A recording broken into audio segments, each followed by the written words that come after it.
Good afternoon, everyone. Welcome to our December construction webinar. It's the final one for the year. My name is Tashia. I am a partner here at LOIS Law Firm, where I oversee a team that handles only construction claims, that is workers' compensation claims that arise out of construction accidents. That's my specialty here. I'm also the author of the firm's Construction Defense Handbook, which is a plain English handbook on unique issues and some of the laws that come into play in defending the workers' compensation claims that arise out of construction accidents. If you've been following me all along, thank you for joining me here today. If you're here for the very first time, welcome. I do these webinars the first Monday of every month. Every month is a different topic. I also take suggestions for topics that you may want to hear about or for us to explore. This is a live session. At the end, there will be a Q&A session. You can type your question into the box and I'll provide an answer as long as we have time. If not, I can get back to you later with an answer. Today, we're going to wrap up, and I'll just go back here for a second. The year talking about calculating exposure in dual jurisdiction claims. We are going to talk about the reason why we're having coordination in multi-jurisdictional claims to begin with, right? Talking to both your workers' comp and your general liability defense counsel. We've been talking about the importance of collaboration and the main importance, the main reason for collaboration is to reduce exposure. So today we're going to talk about how to calculate that exposure. We'll talk about the factors to be taken into consideration when calculating the exposure. We'll talk about Kelly and Burns, our favorite topic, and we'll talk about how to calculate some of the exposures. I'm not going to go into details about how to crunch the numbers, but I do have some worksheets. If you're interested in them, send me an email after and I can send over the worksheets to you. And like I mentioned, it's a Q&A session in the end. The box looks like this. You'll type your question in there. Hopefully they'll pop up on my end and I'll provide an answer for you. All right, so let's get into it. What are the factors to be considered in the workers' compensation end? Now, I'll say every now and then, one of my colleagues who is probably newer to doing this would come up to me and say, how do you calculate exposure in the workers' comp claim? How do you calculate exposure when there's a general liability claim? And my first inclination to say, well, I don't know, it's just based on experience, right? But there's really some things behind the experience that we always look at and that we should always look at, especially when there is a general liability component. So in the workers' comp end, we're looking at the claimant's demographics, his age, prior injuries, underlying conditions that he may have that even if you're not responsible for it in your claim could come into play in terms of determining future potential exposure. A younger claimant, you know, more likely to go back to work, so your exposure would be less, presumably. An older claimant who is close to the age of retirement, well, you know, they probably don't have any desire to go back to work at that time, and your exposure could be higher because of that. Whether an MSA is needed, this goes towards the medical portion of it. How many surgeries have the claimant had? What are the underlying conditions, again, that could impact whether the claimant needs treatment now, or we're going to have to wait several months until he can resolve the underlying condition to get the treatment, which we would have to factor into under future medical costs, and that would be part of the MSA also. We need to know the claimant, has the claimant applied for Social Security benefits? Was he denied? Is an appeal pending? Is he Medicare eligible? Is he receiving Medicare? All of the information we would need to know to determine whether an MSA is actually necessary. Apportionment opportunities. This is something that's quite often forgotten. If there's a potential for apportionment in your claim, even though you're considering settlement, it doesn't mean that you shouldn't take apportionment into consideration. When you're negotiating with your adversary, you should be saying, listen, we're going to be pursuing apportionment at the time of permanency, and we're saying it's going to be 50-50 or 60-40. And we think we're going to be successful in the apportionment argument. So this is all we'll really be liable for if we were to be successful with apportionment. So come on, let's be real. Let's settle this claim for what it's really worth, for what we're liable for. So definitely keep in mind apportionment opportunities. I've seen more and more of my clients are thinking about apportionment in terms of reducing their exposure, and I think that's a really good thing. I think you can get, especially in the occupational disease claims, which generally don't have a general liability component, but we're seeing more and more of them in the construction claims. You can certainly get apportionment, especially when the claimant has worked for your insured for a week, and then you're stuck liable with the claim. Well, 20, 30, 40 years of working in the industry, you shouldn't be responsible for all of it. So definitely think about apportionment there. With regards to the medical status, these are the things that we should be looking for. Is the claimant actively treating? If the claimant hasn't treated in months or a year or 2 years, then there's really no value as it pertains to the medical portion of your exposure. He hasn't been treating, he's returned to work, he doesn't need the treatment. We shouldn't be putting aside a lot of money for this, if any significant amount. Surgeries that the claimant underwent. I mean, surgeries are supposed to make claimants better, but do they really? In the workers' comp world, the doctor is still opined that because of a surgery, the claimant has a high impairment, which defies logic, but that's what we're facing in workers' comp, right? So if the claimant has had surgery, and especially if he hasn't improved after, like really improved after surgery, we could be faced with a higher potential, maybe a higher potential exposure, maybe for a repeat surgery, or maybe something went wrong or something like that, that has diminished his ability to return to work. Any recommended or planned treatment. So if you're starting to think about settlement and the doctor is recommending a surgery or injections, even if our IME is recommending it, we should be taking that into consideration when calculating exposure, because you could ultimately be liable for it. Medications. Prescription medications really, really drive up the cost of these workers' compensation claims, especially when the doctors are prescribing the narcotics, and we have to go through like the weaning process and so forth. If we're not there yet and we're still paying for the narcotics and any other prescription medications, we should be taking that into consideration. If the cost of the medication is so exorbitant that it could be prohibitive to settlement, I think we should be considering some kind of a weaning program, getting an IME to comment on it so as to reduce your exposure there also. Also to keep in mind, an MSA, if you do need to get the MSA, it is going to take into consideration the cost of future prescription medications, and that is usually a big portion of the MSA if the claimant is on a bunch of meds. The most recent IME report, we should be using it to our benefit. Hopefully, it's one that is, finding the claimant can return to work, it's close to permanency, finding a MMI, and it'll help us to negotiate what in accordance with the IME and a lower settlement.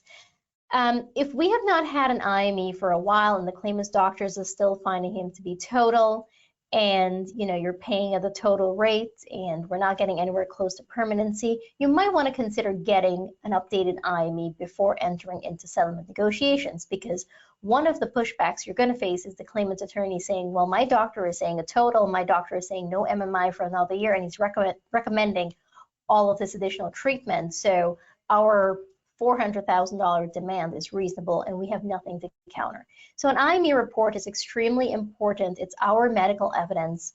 It's important in countering whatever exorbitant demand the claimant's going to come with, and it's almost always exorbitant. They're never reasonable with their demands.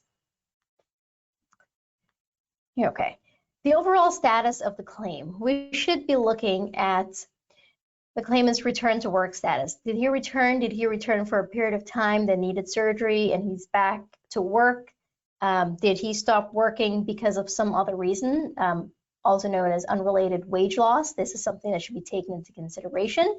If the claimant is out of work, is he out of work because of his injury? If he's not out of work because of his injury, if he's out of work because of a a different condition that's not covered by our claim, or some other underlying condition, for example, maybe a cardiac issue or something like that, you should not be liable for lost wages for that, and that goes into your exposure. Any fraud finding, I mean, these construction claims, we've been seeing so many fraudulent claims, the word goes around, we've seen claims where the claimant's not on the job site, didn't show up to work on the day he's claiming the accident, was laid off because there was no more worker for underperformance, and is still filing the claims. And because of the way the workers' comp system is designed, and all the notable adversaries, the plaintiff's bar, like they're all talking to each other, filing the claims, and we're fighting them one at a time. But whenever there's an inkling of some kind of a misrepresentation, pursuing fraud and any potential fraud findings would really, really reduce your exposure. Just a couple of weeks ago, my office had a finding of fraud in a construction claim. Benefits were rescinded for the prior 2 years, and ongoing benefits were suspended. Immediately after the board panel upheld the decision, we received a demand. It was a pretty nominal demand. They just wanted to close the claim and get out of it. And that's really important, right? Some adversaries might try to still negotiate settlement while an appeal is pending. If you think you have a really good fraud case, or even if you don't, but it was in your favor, and the fact that there was an appeal pending, I think you should use that to your benefit to negotiate a lower settlement. Any permanency findings or potential permanency findings? Here we're talking about the permanency reports. If we have an IME or the claimant has a C4.3, we can also predict what the permanency findings are going to be depending on the claimant's most recent report or the most recent IME, or the way the treatment's been going. From experience, we can review them. We know the doctors. We're like, all right, this is going to come in as a Table 11.1 Class 3B. So we're going to use that to try to negotiate any settlement. But again, at the end of the day, it's better to have those permanency reports, unless we know that a permanency report could significantly impair our position or negotiation in settlement. So for the majority of the cases that we handle where there is a construction accident, there is a third-party claim. We refer to them as a general liability claim. There are some factors from the general liability claim that we should be taking into consideration, right? Because we are coordinating, we're collaborating, we're talking about global settlements, trying to close out both the workers' comp and the general liability claim at the same time. So in pricing your workers' comp claim, or pricing whether you should do, or making a determination as to whether you should do a lien waiver or a partial lien waiver, we should be thinking about what's going on in the general liability claim. Talk to your GL defense attorney. Let them tell you what the strengths and of the liability and the damages claim are. What are they valuing it? Do they think they have a strong case? Jurisdiction. This is a really big and important factor in your GL claims. You'll hear your defense counsel talking about, well, it's in the Bronx, it's in Queens. This is what we expect in this jurisdiction. And that comes into play a lot because the verdicts in some jurisdictions are just much, much higher than in other jurisdictions. So we need to know about that. Surgeries. Surgeries drive your general liability claim. It still blows my mind how much these surgeries are worth on the general liability side. The fusions, the back fusions, neck fusions, even the arthroscopies, they really drive up your claim. So we need to know what's going on, and we need to prevent those surgeries from happening on the workers' comp side also. Something to keep in mind if there is a pending surgery, or if there was a surgery that was actually denied by the board, that's an important fact for your general liability counsel to know, right? Because it's been litigated, it was denied, and it's no longer part of the workers' comp claim. We shouldn't be liable for it. They'll use it the best that they can on their end to leverage settlements. What is the potential exposure on the general liability side? If my general liability counterpart is telling me that the potential exposure is $10 million, or he's telling me it's $500,000, that gives me an idea of what I should be doing in my workers' comp claim also, right? How are they valuing it? If that's the case, if it's more so on the lower end, $500,000, then I shouldn't be settling my workers' comp claim for $300,000 or $400,000. I shouldn't ever be settling my workers' comp claim for $300,000 or $400,000. I don't think they're worth that much anyway.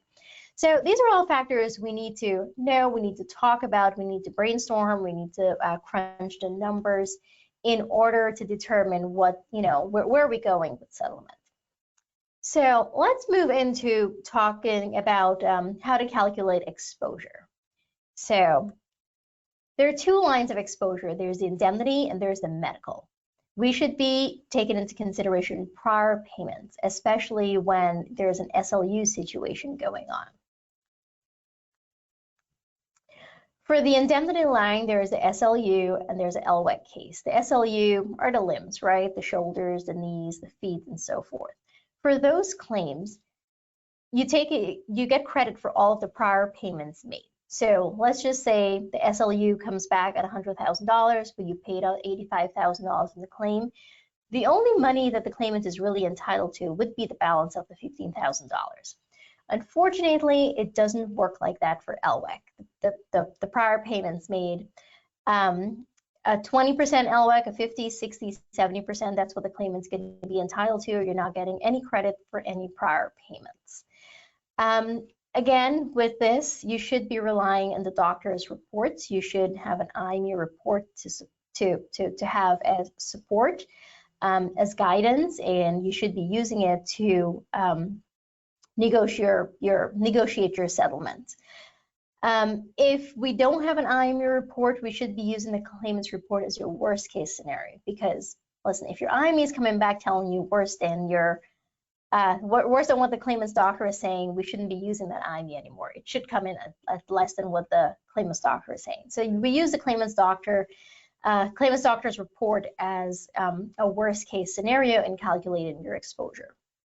One of the things that I see that a lot of clients aren't doing on a consistent basis is using the impairment guidelines to cross-check the permanency reports, whether it be the claimant's permanency report or the IME report. And I'm talking about before we get to depositions, if we're trying to settle before we get to depositions.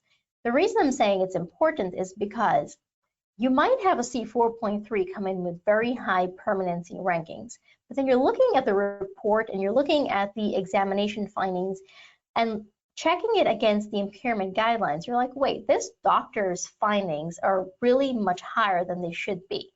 We have an IME.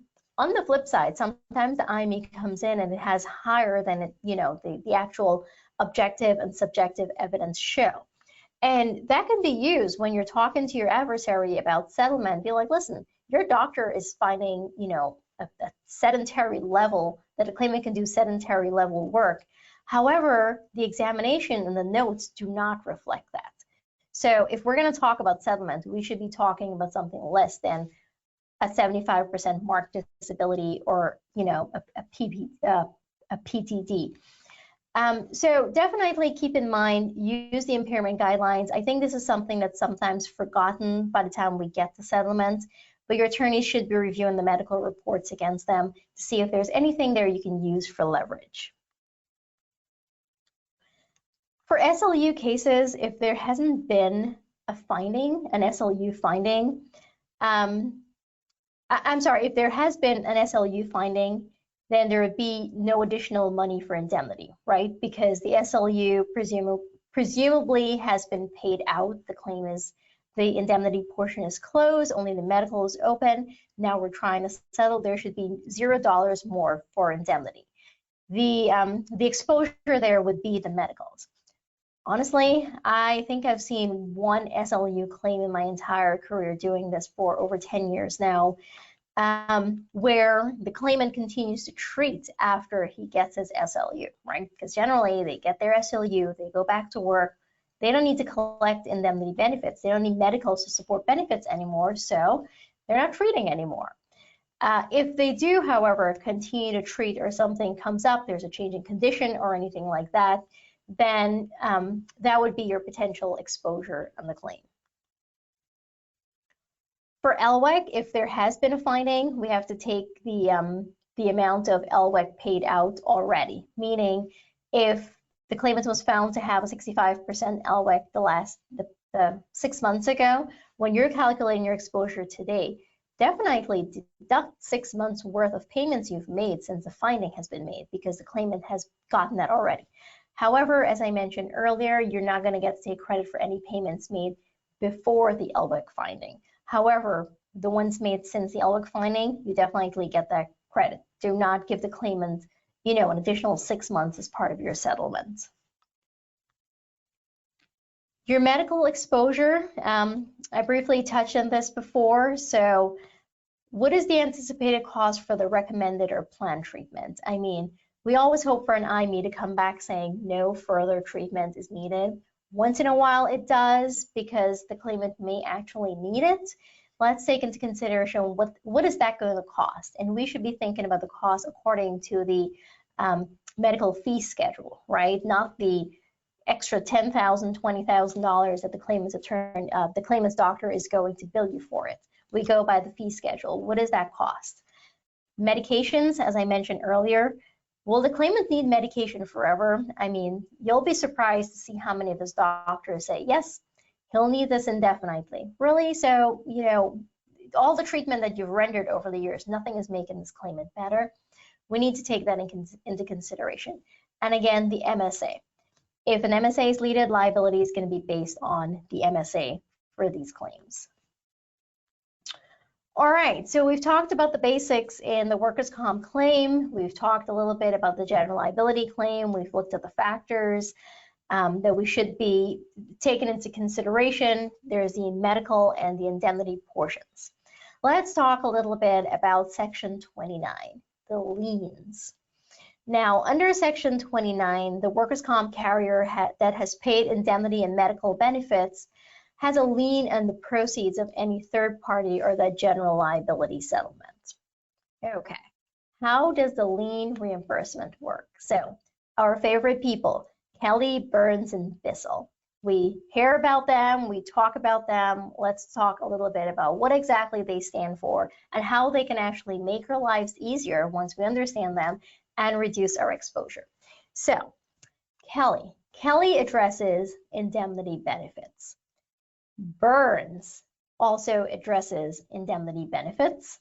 Bissell addresses medical benefits. We're usually talking about Burns payments whenever we're talking about a third-party settlement. That's the most common one. And let's go over the differences and why Kelly is not usually referenced, especially in these construction claims. Okay, so our friend Kelly. Under Kelly, workers' compensation carriers receive two potential benefits from settlement of a third-party action. The first is reimbursement of its current lien, indemnity and medical paid to date, meaning everything you've paid from the very beginning of the claim. Where the workers' comp carrier would be responsible for ongoing benefits, then you can take a credit against the payment of the benefits until the third-party settlement is exhausted. This is what Kelly stands for. The Kelly case outlines how reimbursement calculations are actually to be made. So this is commonly known as, it's commonly known, and it's commonly factored into like the Burns. We're talking about the Burns, and Kelly is not referenced a lot. So this applies in situations where the claimant's future workers' comp benefits are not definite, meaning they are definite, meaning they're non-speculative, or a situation where the claimant is no longer receiving any benefits at all. What this means is we know what the claimant is actually entitled to in the future. These are the death benefits cases. We know exactly what has to be paid out in a death benefits claim. Scheduled loss of use, we know exactly what needs to be paid out when there's a scheduled loss of use finding, and a permanent total disability, we also know what needs to be paid out. This is when Kelly applies. To do a Kelly calculation, we need to know the gross workers' comp lien, meaning the indemnity and the benefits paid to date. We need to know the present value of the future benefits. So the death benefits, the SLU benefits, the PTD benefits, we crunch the present value. It's just it's usually like a 5% deduction. You know, we go by the ATF guidelines to calculate the present value of the benefits. We also need to know the litigation costs expended in the third-party claim. That is the attorney's fees and disbursements. A lot of times in the global settlements, because we're doing a full lien waiver or an agreed amount of the partial lien waiver, we would just use the general 33.33%. However, it is important to know what the actual percent is if you're not doing global settlement for whatever reason. I highly recommend a global settlement, but in some situations it's not feasible if they're separate carriers and so forth. But it's usually a 33.33% in that area. I've seen them as high as maybe like a 36%. I've seen them a little lower, 32, 31%. That's the amount that's usually referenced when we're talking about burns, and we'll get to there in a second. And so, so these are the things we need to know when doing the Kelly calculations. How do we do the actual Kelly calculation? So it's the gross workers' comp lien plus the present value of the future benefits. So the present value of, let's say, the SLU, less the litigation cost percentage. So that's like a 33.33%. That's how you calculate how much you would owe under how the benefits, the credits would work under Kelly. Now, keep in mind and remember, these apply only to certain situations. That is where we know what the future benefits are going to be. SLU, death benefits, permanent total disability. Okay, let's go to burns. This is the one that's going through our minds all the time. You know, back and forth in the emails, the conversations, we're talking about the burns credit, the burns credit, the burns credit. What exactly is the burns credit? So burns outlines how the calculations are made when the future benefits are speculative. So I'm sorry, I have a hard time pronouncing that word. But when we don't know what the future benefits is going to be, are really going to be, right? So it's temporary ongoing benefits. This can change, right? It can increase, it can reduce, the claimant can return to work. Permanent partial disability benefits. This can also change because the claimant can return to work and the claimant's only getting it for, let's say, 350 weeks. He returns to work, then the benefits are going to stop. It changes, right?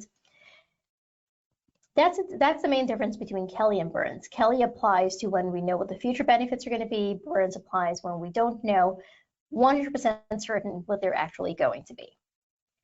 Okay, so unlike Kelly, the benefits are calculated at the time of settlement. I'm sorry, unlike Kelly, where the benefits are calculated at the time of settlement, the benefits here are calculated on an ongoing basis. So this is where, you know, we talk about taking burns credit. We take it on an ongoing basis. The claimant will continue to receive payment at a reduced rate, the rate being calculated using the Kelly formula. So Kelly also provides us with the formula that is a 33.33%, right? It's the cost, the attorney's fees and disbursements that we're using to calculate the percentage.